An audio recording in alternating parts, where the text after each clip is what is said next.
কি যেন নামটা ছিল, ওক রেসিডেন্সি বোধ হয়, মুক্তেশ্বর। সামনে এরকম লন বাগান দিয়ে সাজানো। চলো,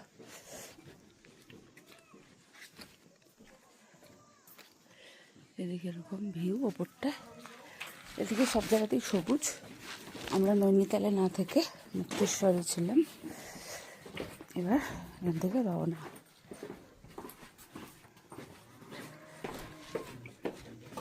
কুকুরটা নেই তো?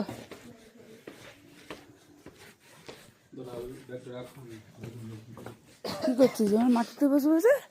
এই, এটা এদের খাবার ঘর।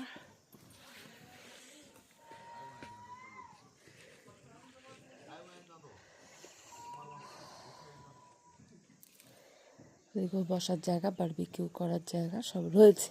ফুলটা এখন কম ফুটে আছে এখানে।